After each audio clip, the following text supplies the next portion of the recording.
이번에 특별 새벽기도의 전체 주제는 여러분 표지 보시면 신약의 교회와 우리 신일교회 이렇게 잡았습니다. 그리고 넘겨서 1페이지 한번 보시면요, 신약의 교회와 우리 신일교회. 제가 특별 새벽기도 주제를 뭘로 할까 꽤 오랫동안 기도를 했는데 하나님께서 계속 올 하반기에는 교회에 대해서 많은 마음을 주셨습니다.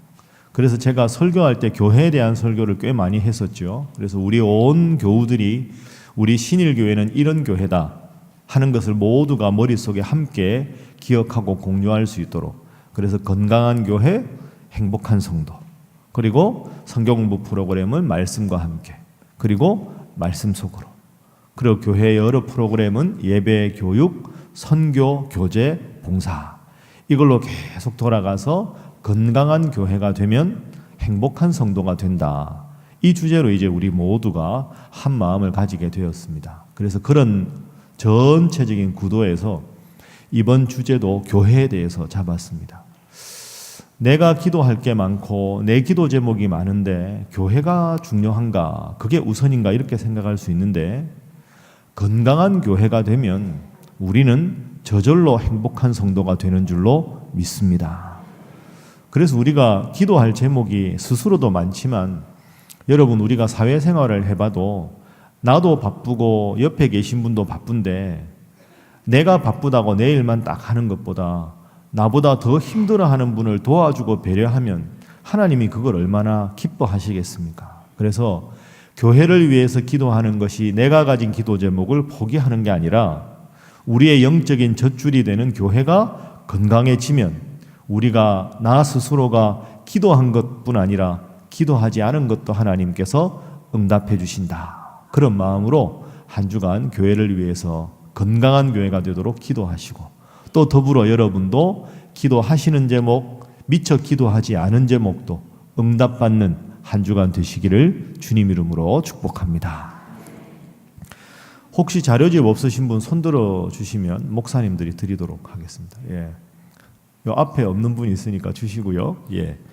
자, 주제 보시면 그래서 신약 성경 시대의 교회를 좀 다루어 보겠습니다.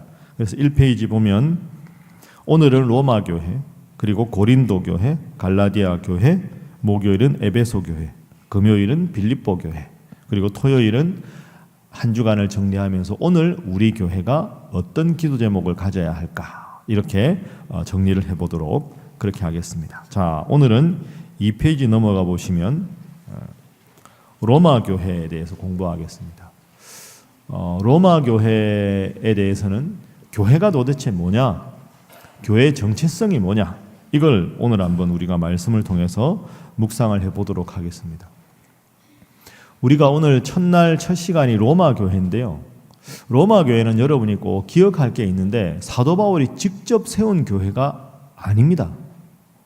보통 신약 성경에 나오는 서신서들을 보면 사도 바울이 자기가 이렇게 1차, 2차, 3차 전도 여행하다가 개척한 교회가 잘 되다가 이런저런 문제가 있다고 인편을 통해 들렸을 때 그 문제를 해결하고 신앙생활 잘 하라고 격려하라고 쓴 편지가 신약 성경의 대부분의 교회들입니다. 고린도 전후서, 에베소서, 빌립보서 다. 그런데 이 로마 교회는 바울이 개척한 교회가 아닙니다. 그럼 로마 교회가 언제 설립되었느냐 하면, 우리가 잘 아는 대로 사도행전에 보면 오순절 마가의 다락방에 120명이 모여서 뜨겁게 기도하지요. 그 성령의 충만한 은혜를 받았던 그 무리들 중에서 로마에 살던 사람들이 그 집회에 참석했다가 자기 로마로 돌아가서 그 뜨거운 은혜를 받은 것을 기억하려고 그분들끼리 모여서 세워져서 점점 성장한 교회가 로마 교회입니다. 그러니까 로마 교회는 바울이 직접 세우지 않았지만 오순절 마가의 다락방 이후로 교인들이 돌아가서 설립해서 부흥한 교회, 이렇게 우리가 정리를 할 수 있습니다. 그러면 바울이 왜 로마 교회에다가 이렇게 편지를 썼을까? 우리가 자기가 개척하지도 않은 교회에다가 편지를 쓰는 건 그 편지를 쓰는 목적이 있겠죠. 그 목적은 이번에 보는 대로 바울이 직접 세운 교회가 아니지만 3번 쓴 이유는 바울이 로마를 거쳐서 스페인에 선교를 하고자 했습니다. 그 당시 사람들의 생각에서 땅 끝까지 이른다. 우리가 오직 성령이 너희에게 임하시면 너희가 권능을 받고 예루살렘과 온 유대와 사마리아와 그 다음 어디입니까? 땅 끝까지 이르러 내 증인이 된다. 그 당시 사람들은 땅 끝이 서바나 스페인이라고 생각을 했습니다. 그러니까 스페인까지 하나님 말씀을 전하는 것이 땅 끝이다. 그런데 스페인에 가서 전도를 하려면 아무리 전도를 해도 사도 바울이 가서 격려도 해야 되고 사도 바울도 음식을 구입해서 먹어야 하고 숙식도 해결해야 되고 그러다 보면 바울이 가서 스페인에 전도를 할 때 전도를 후원하는 후원 교회가 있어야 되겠죠. 그래서 바울이 로마서를 쓴 이유는 내가 하나님의 명령을 받아서 저 땅끝인 스페인까지 전도를 하러 가려고 합니다. 그러니까 로마 교회 여러분들이 저를 위해서 선교 후원을 좀 해 주십시오. 마치 우리 교회가 서양선 목사님, 노명선 목사님, 브레노 선교사님 이런 많은 분들을 각 선교지에 파송하고 그분들을 위해서 기도하고 매월 후원하는 것처럼 후원 교회가 되어 주십시오. 이런 목적으로 쓴 게 로마서입니다.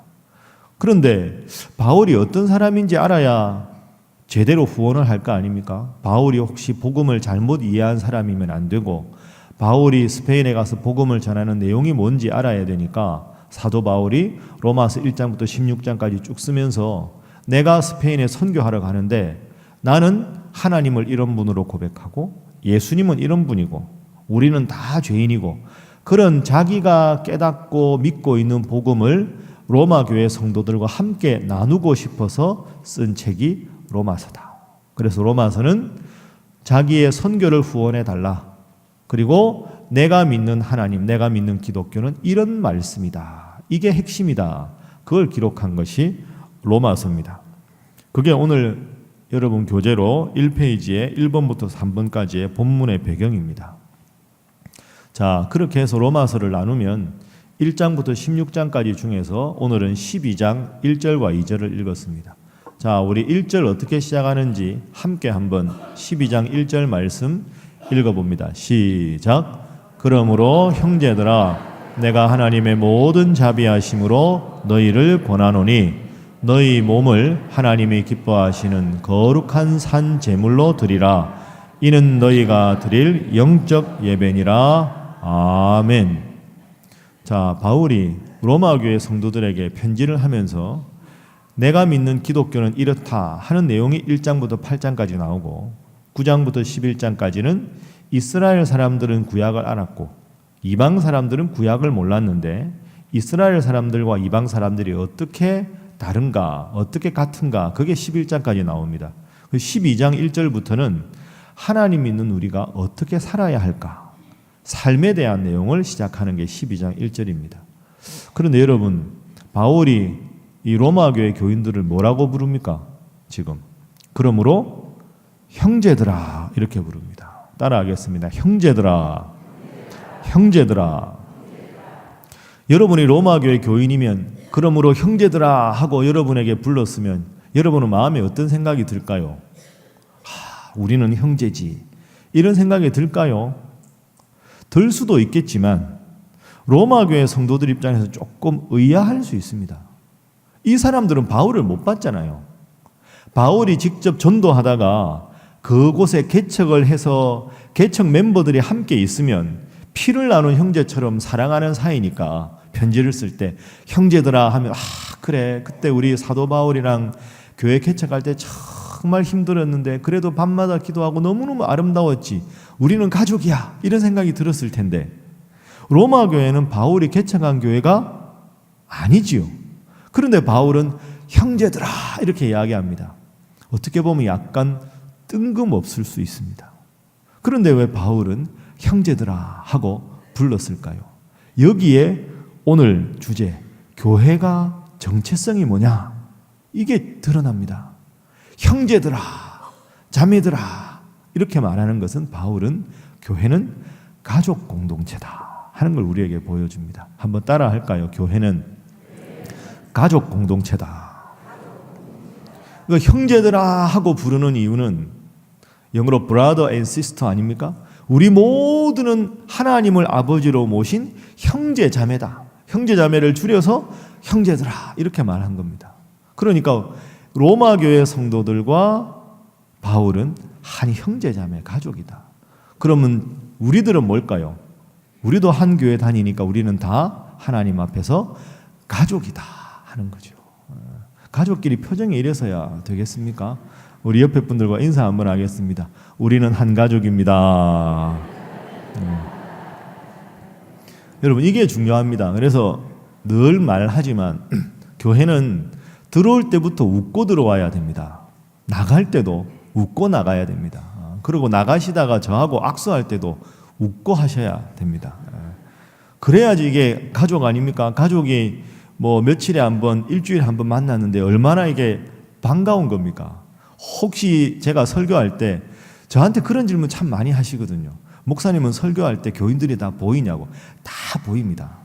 다 보인다니까요. 이렇게 하다 아 저분이 지금 딴 생각을 하는구나. 저분 아까 설교 시간에 졸았구나. 다 보입니다. 혹시 여러분 설교 시간에 우리는 교인들이 조는 분이 거의 없는데 너무 피곤해가지고 토요일 날 너무 무리해서 졸릴 수 있지 않습니까? 그럴 때 악수할 때 슬 피하고 이러면 안 됩니다. 다 뭐 졸 때는 졸더라도. 그리고 희한한 건 설교 시간에는 다 보이는데요. 예배 끝나고 나가는 요 예배당 딱 나가는 순간 싹 다 까먹습니다. 그러니까 서로 반갑게 인사해야죠. 그게 가족입니다. 형제들아 이 말에 담긴 게 진짜 중요한 거죠. 교회는 가족이다. 그래서 여러분 중에서 함께 신앙생활하는 분이 좀 힘들고 어려우면 내일처럼 돕고 서로 사랑하고 손잡아주고 기도하고 그게 가족입니다. 그러니까 오늘도 내려가서 식사하실 때 자리 비었는데 잘 모르는 분이면 저 돌아가지 말고 같이 앉으면 됩니다. 우리가 뭐라고요? 가족이라니까요. 가족들끼리는 환하게 웃고 밝고 혹시 실수할 수 있잖아요. 교회 일 하다가. 그러면 덮어주고 안아주고 사랑하면 되는 거죠. 그때 네가 잘못해가지고 이러다 보면 교회가 또 이상하게 되는 겁니다. 가족들은 정으로 하나가 되는 거죠. 근데 정이라는 단어가 참 기가 막힌 단어입니다. 정하면 따라 해보시죠. 미운 정, 고운 정. 이 고운 정은 이해가 되는데 미운 정. 그래서 이 정이라는 단어는 영어로 번역이 안 됩니다. 정이 영어로 번역이 안 되죠. 미운 정 이거 어떻게 번역하겠습니까? 그죠? 정을 보통 affection, 뭐 love 이렇게 하는데 앞에 미운 들어가면 말이 안 맞잖아요. 미운데 어떻게 정일까요? 왜 미운 정이 가능할까요? 가족이니까. 집에 있는 애들이 조금 마음 힘들게 해도 그래도 가족이니까 사랑하고 좋은 일하면 잘했다고 격려하면서 사랑하고 그게 교회입니다. 이번 한 주간 내내 그리고 우리 신일교회 일원으로 여러분 여기 교회 다니시는 동안 항상 예배당 올라오실 때 웃으시고 예배 드릴 때도 웃으시고 예배당만 들어오면 항상 자동으로 웃을 수 있는 여러분 모두가 되시기를 주님 이름으로 축복합니다. 제가 볼 겁니다. 이제 오늘부터 잘 하시는지. 자, 그게 형제들아. 그래서 교회는 가족 공동체다. 식구라는 말하죠. 식구. 한 밥상에 둘러앉은 가족들 이런 뜻입니다. 그리고 오늘 본문에서 중요한 두 번째가 있습니다. 형제들아 다음에 9절 한번 1절 다시 띄워주시죠. 그러므로 형제들아 하고요. 내가 하나님의 모든 자비하심으로 너희를 권하노니 너희 몸을 하나님이 기뻐하시는 거룩한 산제사로 드리라. 자, 1절 보십시오. 하나님의 모든 자비하심으로 권한다. 자비라는 단어가 나오고 그 다음이 산제물로 드리라. 이 순서가 중요합니다. 한번 따라 하시죠. 자비하심, 산제물. 자, 자비하심과 산제물을 저 화면을 그대로 보시면 자비하심은 누구의 자비하심입니까? 하나님의 자비하심. 산제물로 사는 건 하나님이 사는 겁니까? 우리가 사는 겁니까? 우리가 사는 거죠. 여러분 이 순서가 참 중요합니다. 신앙생활에서. 그러니까 바울은 늘 이 순서를 따라요. 바울이 편지글을 쓰면 항상 앞부분에 쓰는 그 인사가 있어요.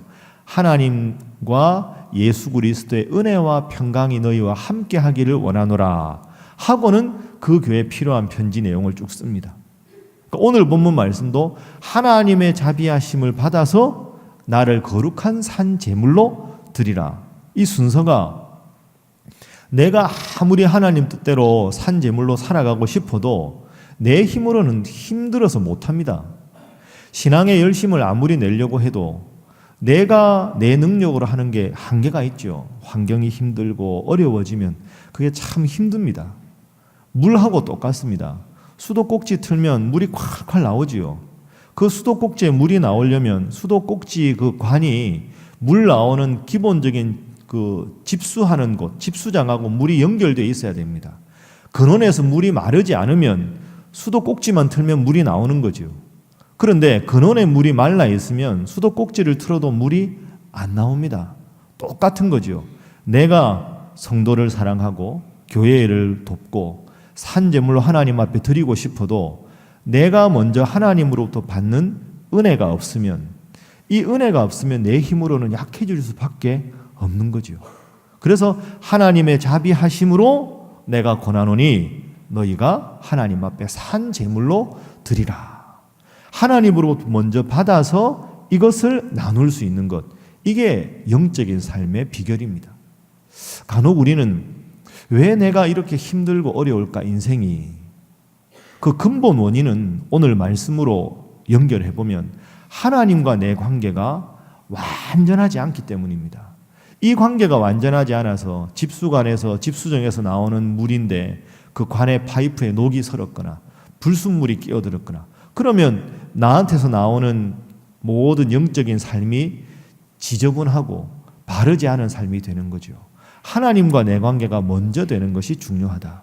그래서 하나님의 자비하심을 가지고 내가 거룩한 산 제물로 내 삶을 드린다. 교회도 똑같습니다. 하나님 앞에서 예배가 살아나고 하나님 앞에서 기도가 살아나고 이렇게 하나님 앞에 모이는 모임들이 잘 되고, 그래야 교회가 더욱더 성도들이 행복해질 줄로 믿습니다. 이 영적인 순서를 분명히 깨달아야 한다. 이것이 오늘 로마 교회가 우리에게 보여주는 두 번째 교훈입니다. 그래서 뒷부분에 보면 너희 몸을 하나님이 기뻐하시는 거룩한 산 제물로 드리라. 여러분, 제물은 살아있는 겁니까? 죽은 겁니까? 제물은 죽어야 제물이 되죠. 그런데 앞에가 뭡니까? 산 제물. 이게 무슨 뜻일까요? 제물은 죽어야 되는데 살아있으면 제물이 안 되잖아요. 그러면 내가 어떻게 살아있으면서 하나님 앞에 제물이 될 수 있는가? 그것은 시편 기자의 고백대로 내가 비록 살아있지만 내 입술의 모든 말과 내 마음의 모든 묵상이 하나님께 바쳐진 삶을 살아가는 것. 그래서 내가 보는 것이 내가 보는 게 아니라 하나님이 원하는 걸 보고, 내가 생각하는 걸 내가 생각하는 게 아니라 하나님 생각하는 걸 생각하고, 내가 행동하는 모든 것이 내 임의로 하는 게 아니라 하나님 원하시는 것을 살아가는 삶. 그게 필요하다 하는 거죠. 그렇게 되어야 내 영적인 삶이 잘 되고 우리 교회가 바로 설 수 있다. 이렇게 오늘 본문은 우리에게 가르칩니다. 그렇게 되면 내가 거룩한 산제물로 바쳐진 삶이 뭔가, 그게 2절 말씀에 구체적으로 표현되어 있습니다. 자, 2절 한번 읽어보지요. 화면 봅니다. 자, 시작. 너희는 이 세대를 본받지 말고 오직 마음을 새롭게 함으로 변화를 받아 하나님의 선하시고 기뻐하시고 온전하신 뜻이 무엇인지 분별하도록 하라. 아멘. 그래서 하나님의 자비하심으로 내가 산제물로 하나님 앞에 드려진 삶은 이 세대를 본받지 않고 하나님 뜻대로 살아가는 삶이다. 이렇게 우리가 생각할 수 있습니다. 그러면 이제 마지막으로 한 가지만 더 정리를 해보지요. 어떻게 하면 그렇게 살아갈 수 있을까? 어떻게 하면 우리가 생활 속에서 하나님 뜻대로만 살아갈 수 있을까? 여러 가지 대답이 가능할 텐데 여러분이 딱 기억하기 좋은 3가지만 일러드리겠습니다. 다 기자로 시작합니다. 안 쓰셔도 됩니다. 다 외울 수 있습니다. 우리가 하나님 뜻대로 늘 살아갈 수 있는 비결, 과거, 현재, 미래 생각하면 과거에 하나님으로부터 받은 은혜를 기억하는 게 중요합니다. 따라하겠습니다. 기억. 과거에 하나님으로 받은 은혜를 기억하는 게 중요하고, 그렇구나. 내 인생이 진짜 어렵고 어려울 때, 힘들 때 하나님이 나와 함께 하셨다 하는 기억을 되살려야 현재 어려워도 극복할 수 있습니다. 그러면 현재는 뭐 해야 할까요? 따라합니다. 기도. 과거의 은혜를 기억하고, 현재는 기도하고. 그러면 기억, 기도, 기자로 시작하면 미래에 대해서 뭐 해야 될까요? 기대가 되겠죠. 기대. 따라합니다. 기대. 이 세 가지를 오늘 꼭 기억하시면 좋겠습니다. 우리가 영적인 삶을 살아가는 비결은 과거를 기억하는 것. 근데 여기 중요한 게 하나 있는데요. 과거를 기억하는데 상처를 기억하면 안 됩니다. 이런 거 안 됩니다. 나쁜 거, 아픈 거 그거 기억하지 말고 기억의 대상은 하나님이 나에게 주신 은혜. 그걸 기억해야 합니다. 그래. 내가 이렇게 막 힘들고 어려우면 그래. 그때도 진짜 어려웠는데 하나님이 나한테 그런 은혜를 주셨지. 맞아. 해서 과거에 하나님 함께 하셨던 은혜를 기억해야 현재 뭐 할 수 있다? 기도할 수 있다. 그리고 미래에 뭐 할 수 있다? 기대할 수 있다. 하나님, 과거에 제가 그렇게 힘들고 어려울 때 제게 베풀어 주신 은혜 제가 기억합니다. 힘들고 어렵지만 지금 현재 열심히 기도합니다. 이렇게 기도하니 제 기도대로 하나님 응답하여 주시옵소서. 이게 영적인 삶입니다. 기억, 기도, 기대. 이 세 가지를 오늘 꼭 기억하시면 됩니다. 한 중학교 클래스룸에서 교실에서 이제 장래 희망을 이렇게 써내게 됐습니다. 장래 희망을 다. 이제 학년 초 되면 선생님이 이거 보잖아요. 뭐 집안 쪽 보고 뭐 장래 희망. 근데 한 애가 아주 맹랑하게 장래 희망 딱 보니까 재벌 2세 이렇게 쓴 겁니다. 그러니까 선생님 너무 기가 막혀. 야, 이거 누구냐? 너 이리 와봐. 불렀습니다. 너 장래 희망이 뭐야? 재벌 2세입니다. 야, 무슨 장래 희망이 재벌 2세냐? 그래, 좋아. 너 재벌 2세가 되려고 무슨 노력을 하고 있냐? 선생님, 재벌 2세가 되는데 제가 무슨 노력을 합니까? 그게 문제입니다. 너 무슨 말이야? 아빠가 노력을 안 하는 게 문제라고. 아빠가 내가 재벌 2세가 되려면 아빠가 재벌이어야 내가 재벌 2세가 되는데 우리 아빠가 노력을 안 해서 그게 문제라고. 그렇게 말을 한 적이 있었다는 거죠. 여러분 웃으셨는데요. 이게 씁쓸한 이야기입니다. 내 희망은 재벌 2세인데 내가 노력 안 하고 아빠가 노력 안 해서 문제라고. 근데 우리가 웃었지만 가만히 생각해 보면 우리가 신앙생활할 때 이런 경우가 은근히 많습니다. 내가 기도해야 하는데 내가 기도 안 하고 환경 탓하고 교회 탓하고 다른 분 탓하는 경우가 얼마나 많습니까? 과거에 하나님께서 내게 베풀어 주신 은혜를 잘 기억해 보십시오. 하나님의 은혜로 이 쓸데없는 자 왜 구속하여 주는지 알 수 없다. 그 찬송가가 저절로 나오지 않습니까? 얼마나 감사합니까? 제가 우리 교회만 생각해도 너무너무 감사합니다. 지난주도 이제 오라수 동안 묵상하러 다니면서 이런저런 생각했는데 제가 우리 교회만 생각하면 진짜 감사합니다. 다른 분들이 많이 물어요. 신일교회가 어떻게 그렇게 잘 되냐고. 잘 되고 못 되고가 어디 있습니까? 첫 번째는 하나님 은혜고 두 번째는 여러분입니다. 여러분 같은 성도가 없습니다. 교회가 힘들고 어려워도 다 자리 지키고 특별 새벽 기도하면 이렇게 열심히 참석하고 여러분 같은 성도가 없어요. 여러분이 저를 잘 만난 게 아니고요. 제가 진짜 여러분을 잘 만난 거죠. 여러분 같은 성도가 없다니까요. 우리 신일교회 성도들이 얼마나 훌륭한지 모릅니다. 여러분이 훌륭하고 여러분으로 하여금 이곳에 신앙생활하게 하신 하나님이 얼마나 위대합니까? 그래서 여러분 우리 신일교회 기억하면 좋은 기억만 하십시오. 열심히 기도했던 기억하시고 하나님이 뜨겁게 위대하게 부응하셨던 그 기억하십시오. 그 기억 붙잡고 하나님 우리 교회가 이렇게 아름다웠던 교회인데 과거의 기억만 자랑하는 교회가 되지 않고 지금 그런 교회 되게 해달라고 기도합니다. 하나님 100년을 내다보면서 하나님 앞에 정말로 위대한 교회가 되도록 기대하는 마음 주셔서 감사합니다. 이 기대하는 마음으로 열심히 교회를 위해서 헌신하고 기도하겠습니다. 그렇게 고백할 수 있는 여러분 모두가 되시기를 주님 이름으로 축복합니다. 그래서 오늘은 첫날 교회를 위해서 기도하겠습니다. 이 시간 기도하실 때 우리 말씀을 한번 생각해 보면서, 하나님, 교회는 가족 공동체입니다. 바울이 형제들아 하고 불렀던 것처럼 우리 온 신일의 성도들이 가족처럼 식구처럼 서로 사랑하는 교회가 되게 하여 주옵소서. 그렇게 첫 번째로 기도하시고, 또 두 번째로는 하나님의 자비하심으로만 우리가 산 제물로 살아갈 수 있으니 끊임없이 하나님의 은혜를 체험하고 하나님의 자비하심을 체험하는 우리 교회가 되게 하여 주옵소서. 그리고 세 번째로, 하나님, 다른 분 탓하지 않고 다른 사람 탓하지 않고 환경 탓하지 않고 과거에 하나님 주신 은혜를 늘 기억하고 현재 열심히 기도하고 교회를 더 영화롭게 쓰실 하나님 앞에 기대하는 마음을 허락하여 주시옵소서. 우리 세 가지 노목으로 다 함께 기도하시고, 각자 기도하시고 다 함께 식탁 공동체로 함께 식탁으로 나아가도록 하겠습니다. 함께 기도합니다. 주여 믿습니다. 주여